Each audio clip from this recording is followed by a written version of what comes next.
Šiandien kalbame apie pasninką, kaip tik savaitę iki pasninko liko ir tuo mes įžengėme į sekančią temą, kaip kalbėjome, yra, kaip galima taip pasakyti, 5 pagrindai ortodokso gyvenimo, 5 dalykai, ką daro turėtų daryti visi krikščionys ortodoksai, kas stengiasi daryti visi krikščionys ortodoksai.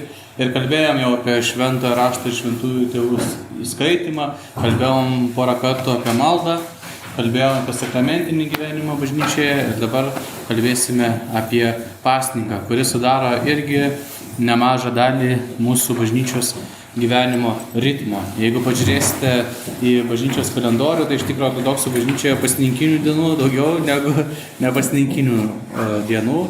Ir visas tas ritmas, kad yra šventės, yra įprastas laikas, yra pasninkas, tai sudaro, kaip sakyti, tokį gyvenimo ritmą.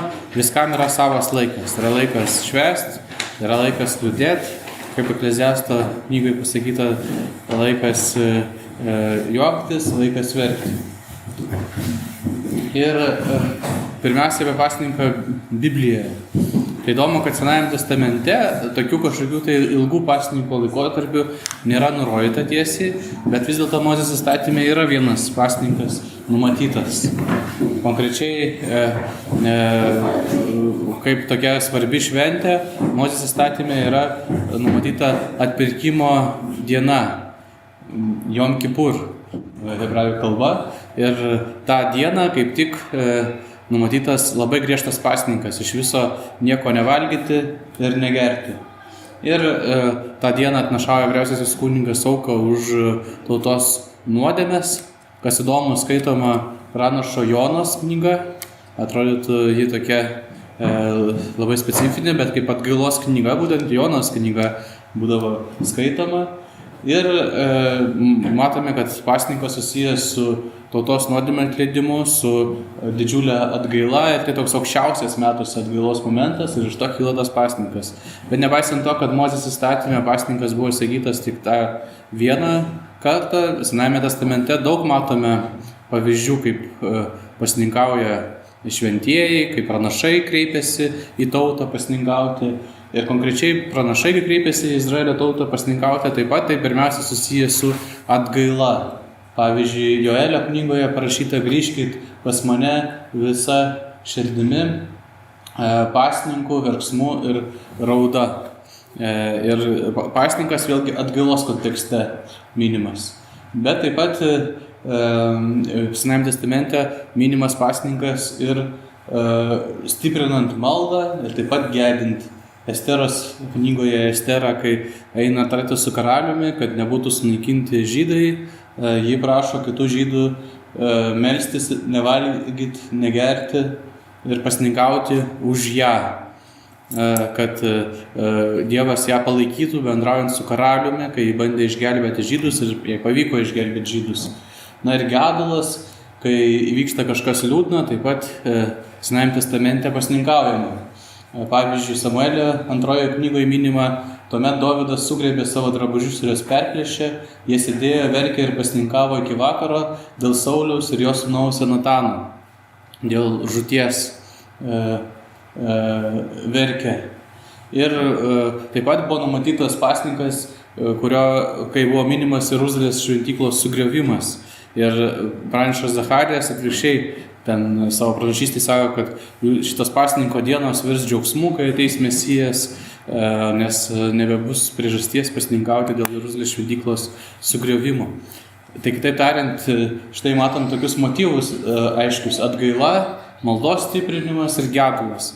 Ir tam tikra prasme, žvelgdami šitos motyvus, galim taip susimastyti, kad pasninkas gana tokia netgi natūrali žmogaus reakcija į didžiulius įvykius.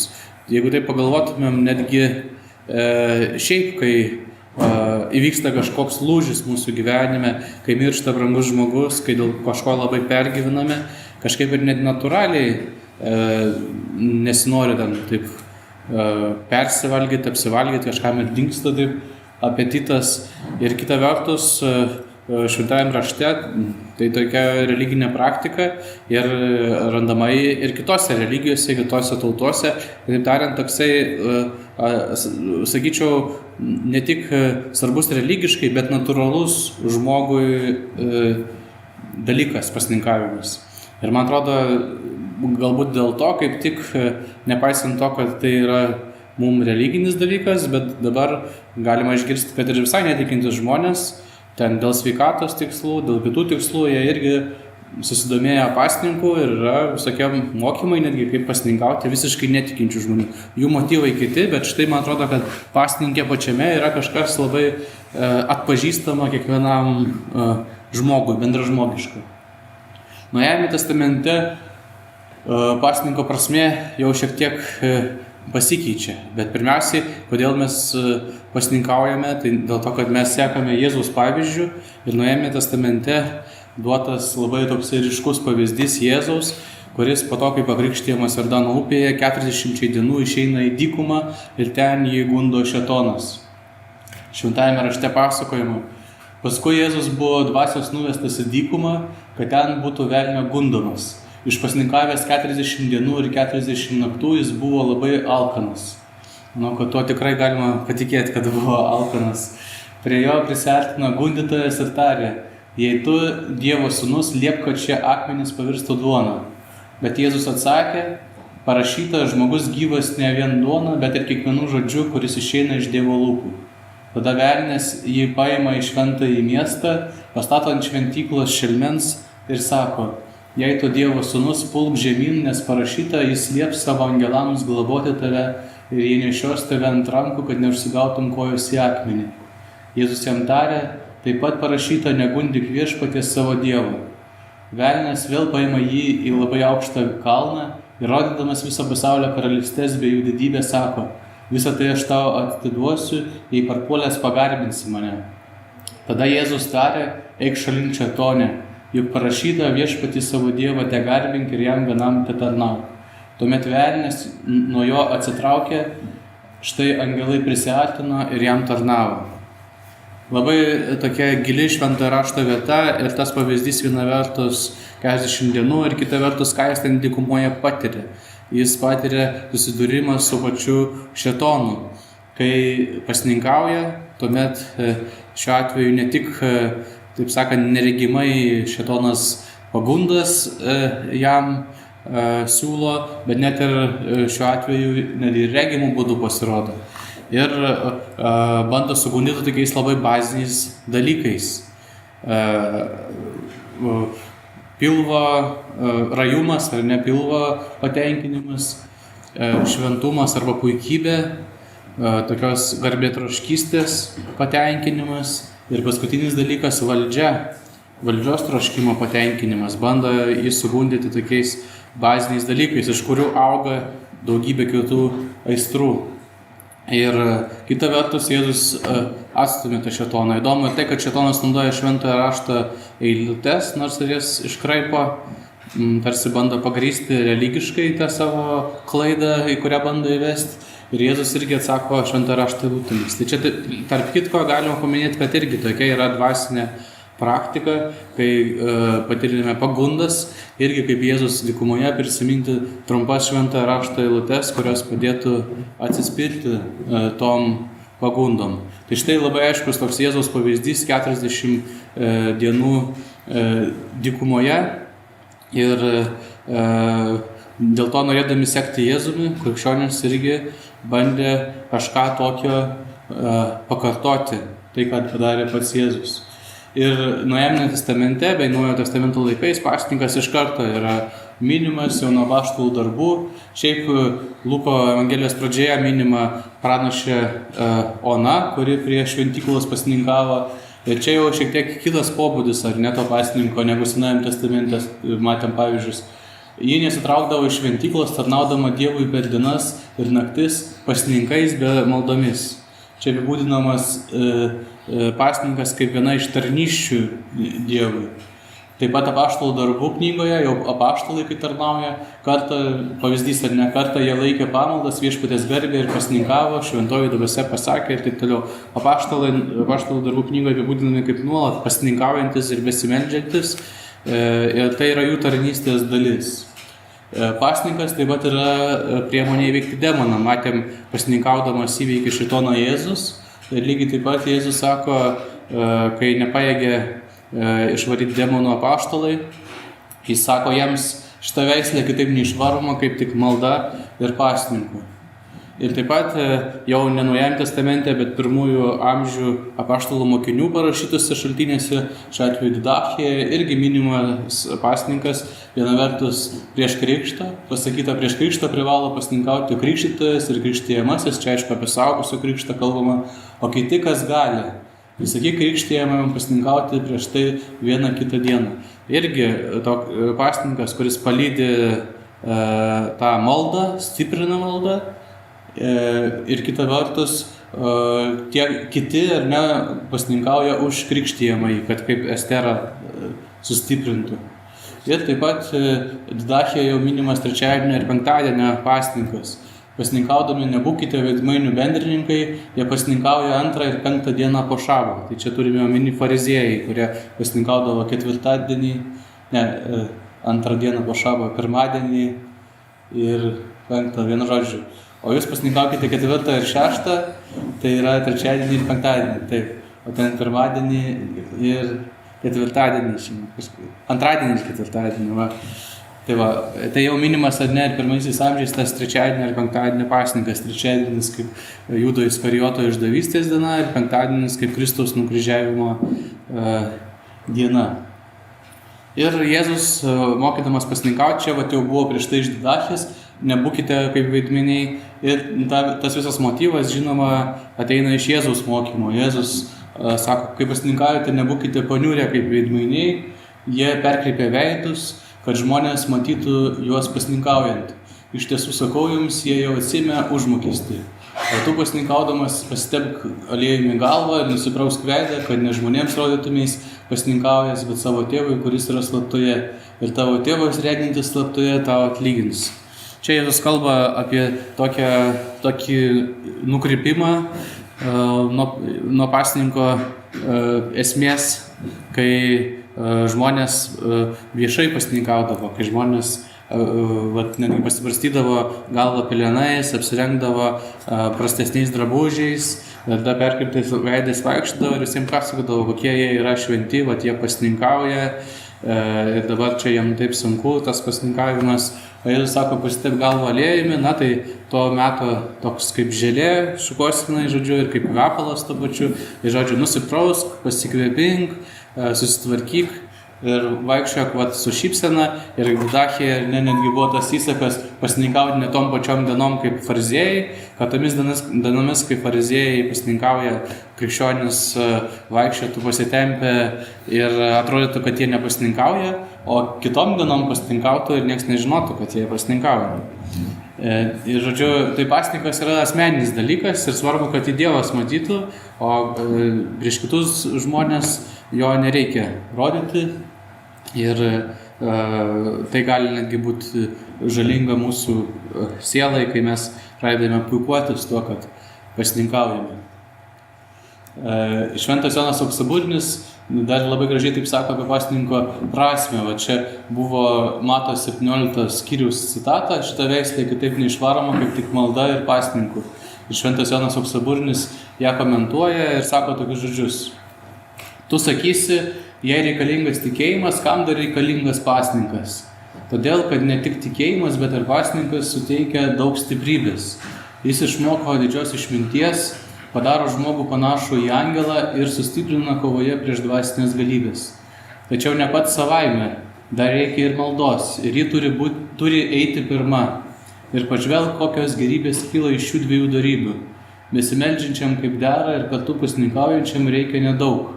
O kam reikia nedaug, tas nebus pinigų mylėtojas. O kas nemyli pinigų, tas mėgsta dalyti išmaldą. Kas pasninkauja, tas tampa lengvas ir tarsi įgyja sparnus, budrė dvasia meldžiasi, užgesina piktas aistras, permaldauja Dievą ir palenkė savo išpuikusią dvasią. Todėl ir apaštalai beveik visuomet pasninkaudavo. Kas meldžiasi ir pasninkauja, tas turi 2 sparnus lengvesnius už patį vėją. Toks žmogus nesnūduriuoja, neplepa, nežiovauja ir nepavargsta maldoje, kaip dažnai nutinka daugeliui, bet yra greitesnis už ugnį ir aukštesnis už žemę. Todėl toks pasirodo esąs demonų priešas, kovotojas prieš juos, nes nėra nieko stipresnio už žmogų besimeldžiančių nuoširdžiai.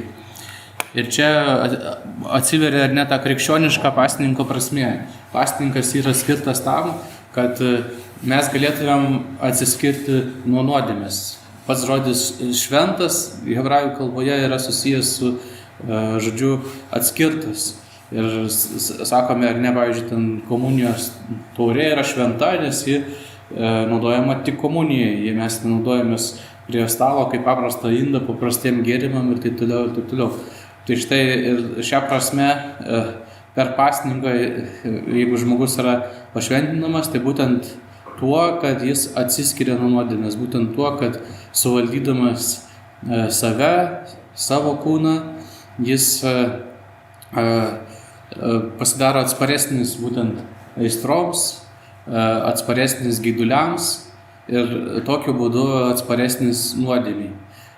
Ir kita vertus, čia irgi minimas ir kitas momentas, kam nedaug reikia, tas gali duoti daugiau kitiems. Jeigu žmogus išmoksta gyventi kukliai, o pasninkas kaip tik padeda toks laikas susikaupti tarsi, patobulėti, tai štai jeigu žmogus gyvena kukliai, reikia nedaug, gali duoti daugiau kitiems, gali duoti išmaldą. Taigi tas tobulėjimas ir maldos pastiprinimas jau tampa pagrindiniu tokiu motyvu. Ir tai turėtų ir būti pagrindinė mūsų pasninko prasmė. Kokie yra ortodoksų bažnyčioje pasninkai? Tai pirmiausiai gali būti asmeniniai pasninkai, kurios žmogus turi, kurių laikosi dėl savo asmeninių priežasčių. Tai kalbėjom, ten irgi negali būti ir už kažką ypatingai meldžiasi, dėl kažko gedi ir irgi meldžiasi, o galbūt ruošiasi komunijai ir nekalbėjom, kad prieš komuniją yra irgi tam tikras pasninkas, yra asmeniniai pasninkai, be asmeninių pasninkų yra vienadieniai pasninkai. Tai beveik visas, ne visas, bet beveik visas savaitės, trečiadienį ir penktadienį ortodoksų bažnyčioje yra pasninkai ir prisimenama kaip išdavystė ir nukryžiavimas. Taip pat yra 3 vienadieniai pasninkai, tiesiog kalendorijoje tokios atskiros dienos. Tai viena vertus Kristaus Krikšto šventės išvakarės, Teofanijos išvakarės sausio 5 dieną. Tai yra toks vienadienis pasninkas, panašiai kaip kūčios prieš Kalėdas, bet jos advento dalis aišku yra. Tada yra Jono Krikšto nukirsdinimas rugpjūčio 29 dieną, Švento kryžiaus išaukštinimas rugsėjo 14 dieną, kai iškeliamas kryžius, meldžiamasi ir irgi ta malda tokia prisimenant Kristaus kančią sustiprinama pasninku. Ir yra 4 ilgesni pasninko laikotarpiai be tų vienadienių pasninkų. Tai yra gavėnia, apaštalų pasninkas, Dievo motinos užmigimo pasninkas ir adventas. Ir pirmiausia apie gavėnią, artėjantį pasninką. Ortodoksų bažnyčioje visą gavėnią sudaro 48 dienos iki šventų Velykų ir struktūra yra tokia gavėnės. Yra pirmiausia šventasis 40-dienis, į kurį mes įžengiam. Tai yra tas būtent toks asketiškas Kristaus 40 dienų pasninko dykumoje atkartojimas. 40 dienų skirtų atgailai ir atsinaujinimui. O po jų vis dar gavėnė, bet kaip ir toks 2 savaitgalio pertrauka tokia yra Lozoriaus šeštadienis ir verbų sekmadienis, kaip palengvinamas pasninkas ir tarsi toks šviesesnis savaitgalis ir tada jau įžengiama į didžiąją savaitę, kurios centre yra Kristaus kančia ir jau gyvenam kartu su Kristumi jo paskutinės savaitės gyvenimo įvykiais. Prieš gavėnią, kadangi tai svarbiausias, didžiausias metų pasninkas, yra ir pasiruošimo sekmadieniai, kuriais mes kaip tik keliaujame. Tai yra 4 sekmadieniai, muitininkų ir fariziejų sekmadienis, sūnaus palaidūno, paskutiniojo teismo ir tada Adomo išvarymo arba atsiprašymų sekmadienis, po kurio jau sekančią dieną prasideda pati gavėnia. Ir yra tam tikros tos susijusios tradicijos. Tai štai, pavyzdžiui, muitininko ir fariziejų sekmadienį, savaitę po muitininko ir fariziejų sekmadienį, prisimenant, kame yra pasninko esmė, kad maistas savaime tai nėra kažkokia tai magija, kaip tik visiems tikintiesiems nurodoma trečiadieniais ir penktadieniais nepasninkauti. Visą savaitę nepasninkauti. Tada Sūnaus palaidūno sekmadienis ir toliau sekantis savaitę įprastas, trečiadienio ir penktadienio pasninkas. Po paskutinio teismo sekmadienio prasideda užgavėnės, kai pagal tą bendrą praktiką nebevalgoma mėsa, bet valgomi pieno produktai, blynai, kiaušiniai, viskas, kad užsigavėti.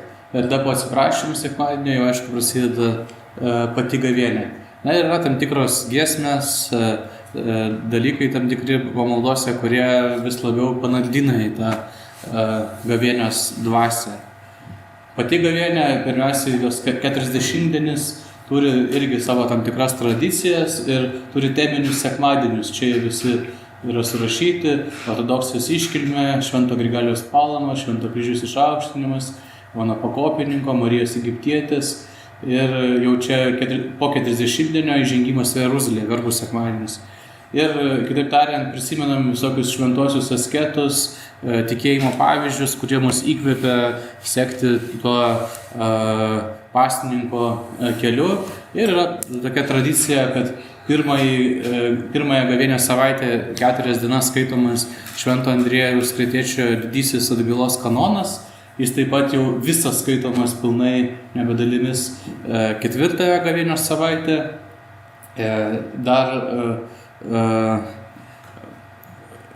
4 savaitės šeštadienį tada yra Akatisto šeštadienis, kai giedamas Akatistas Dievo motinai. Žodžiu, tam tikros yra teminės pamaldos, dabar visų ir neišvardysiu, kurios sudėtos į tą laiką, būtent, kad pastiprintų tą atgailą ir padėtų pasninkauti.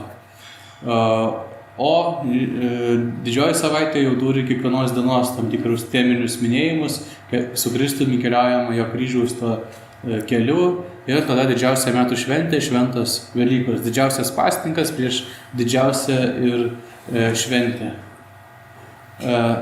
Adventas jau šiek tiek mažesnės svarbos pasninkas ir graikų kalboje vadina mažuoju 40-dieniu. Jeigu gavėnė turi didįjį 40-dienį, tai gavėnė mažąjį 40-dienį. Ir dėl to tokių teminių sekmadienių kituose pasninkuose, tuose laikotarpiuose nėra, bet yra tam tikros irgi tradicijos susijusios su tais kitais pasninkais. Visumoje gavėnę galima taip irgi pažvelgiant jos prasmę, į struktūrą, galima suskirstyti 3 dalis. Gavėnė trunka 40 dienų, adventas trunka 40 dienų ir prasideda lapkričio 15 dieną. Ir tie 3 etapai tiesiog yra pirmas etapas iki mergelės Marijos prasidėjimo šventės, švelniausias etapas, paskui antras etapas griežtesnis pasninkas ir trečias etapas griežčiausias pasninkas, paskutinės dienos prieš pat Kalėdas. Nors, kaip sakiau, teminių sekmadienių nėra, bet 2 sekmadienius prieš pat Kalėdas vis dėlto tema yra. Tai yra tėvų sekmadieniai, kai prisimenami Kristaus protėviai. Visi tie protėviai nuo Abraomo iki Joakimo ir Onos, iš kurių prasidėjo Kristus.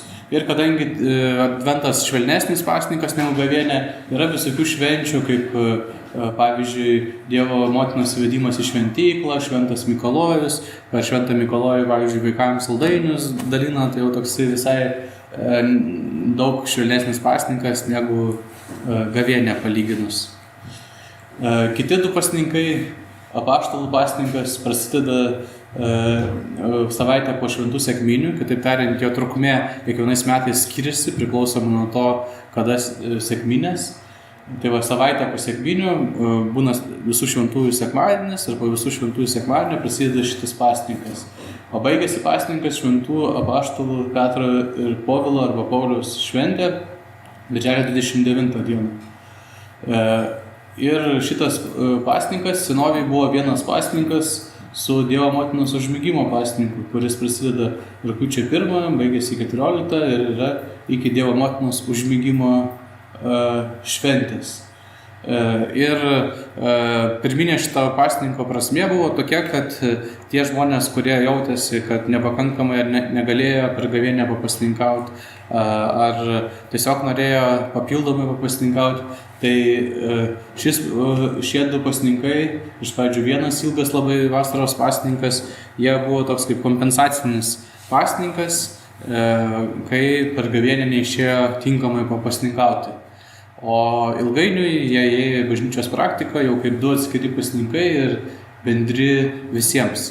Bet čia irgi verta į tą pirminę paskirtį įsiklausyti, nes tikrai, jeigu per gavėnią nepavyko normaliai papasninkauti, buvo kažkokios aplinkybės, kurios neleido, tai tikrai kodėlgi nepasinaudoti Petro ir Povilo apaštalų pasninkų ir neatskriepti tada. Ir kas liečia pasninkų tradicijas, tai apaštalų pasninkas kaip tas kompensacinis pasninkas nelabai tokių kažkokių teminių tradicijų turi. Dievo motinos užmigimo pasninko kontekste galima paminėti, kad apskritai rugpjūtis toks kaip Dievo motinos mėnuo yra ortodoksų bažnyčiai, daug minėjimo su Dievo motina susijusių. Per šitą pasninką taip pat visada iškrenta Viešpaties atsimainymo šventė ir pasninkas prasideda Švento kryžiaus išnešimu ir Makabiejų kankinių prisiminimu. Tai buvo daroma nuo senovės, nes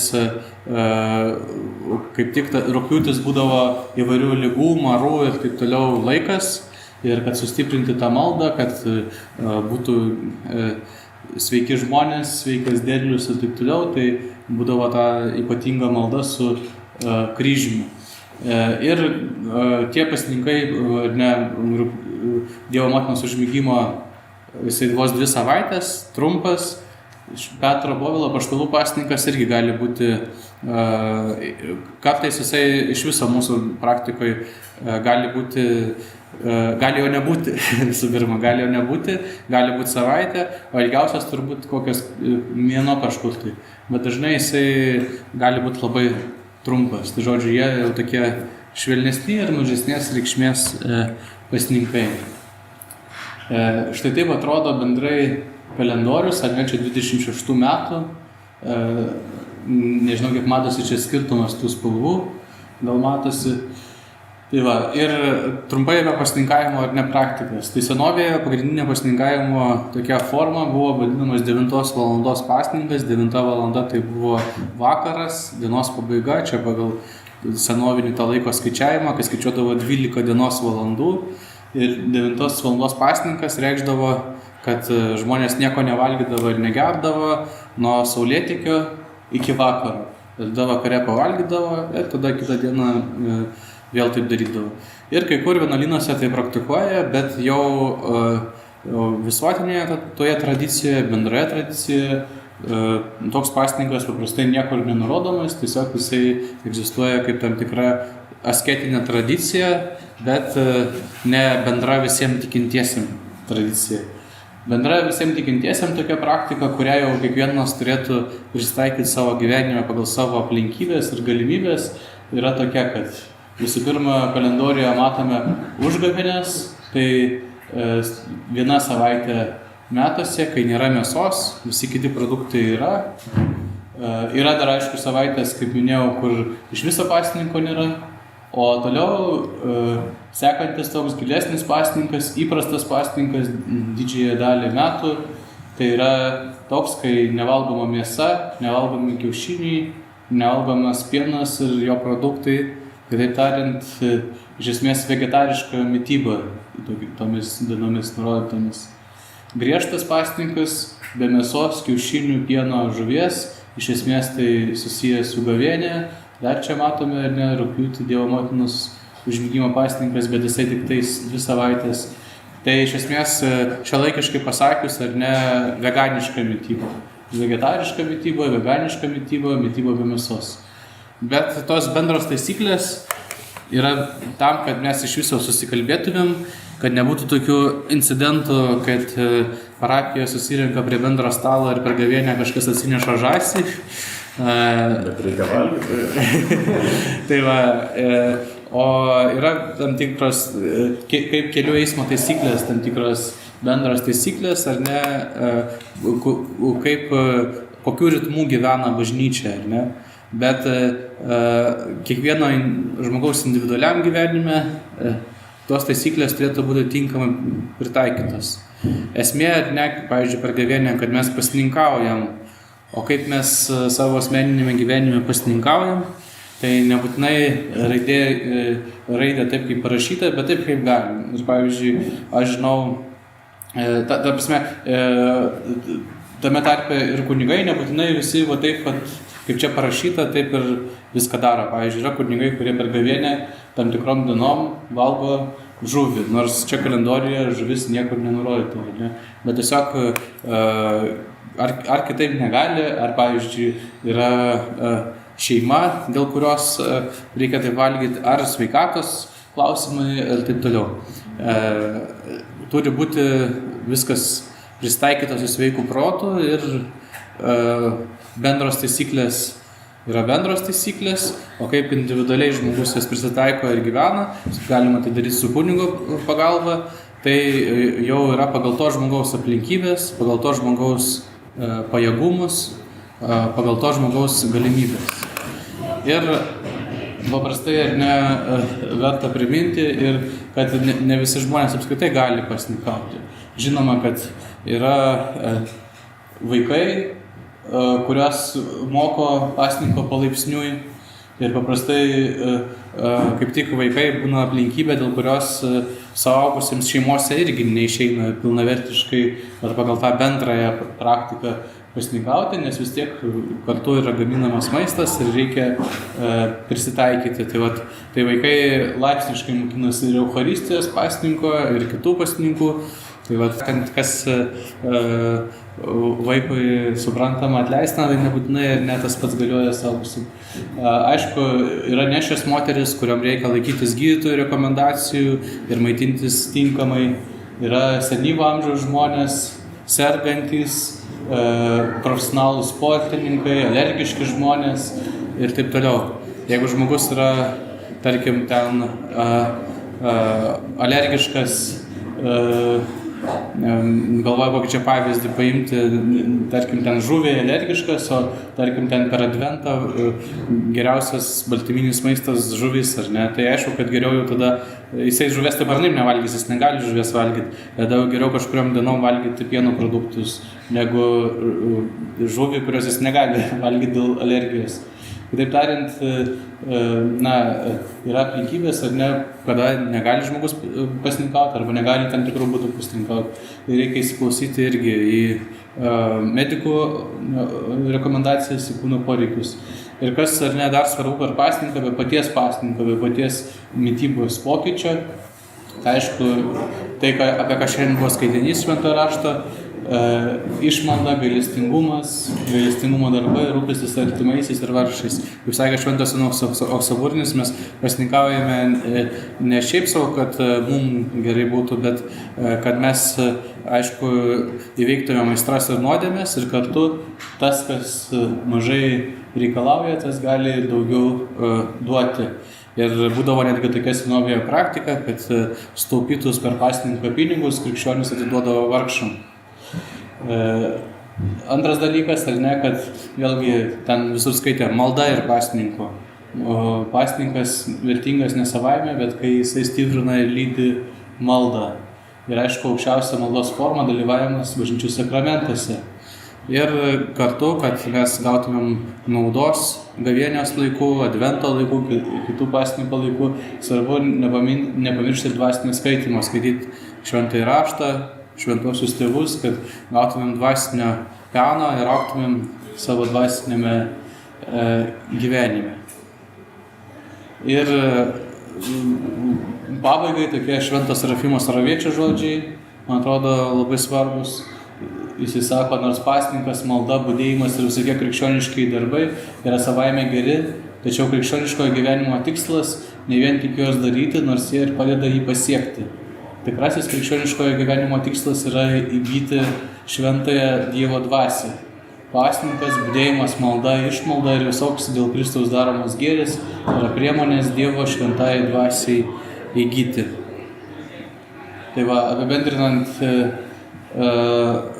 pats pasninkas, pabrėžiau, kad toksai, man atrodo, labai bendražmogiškas dalykas nuo senovės sutinkamas ir praktikuojamas ir aptinkamas ir Senajam testamente, ir Naujajam testamente.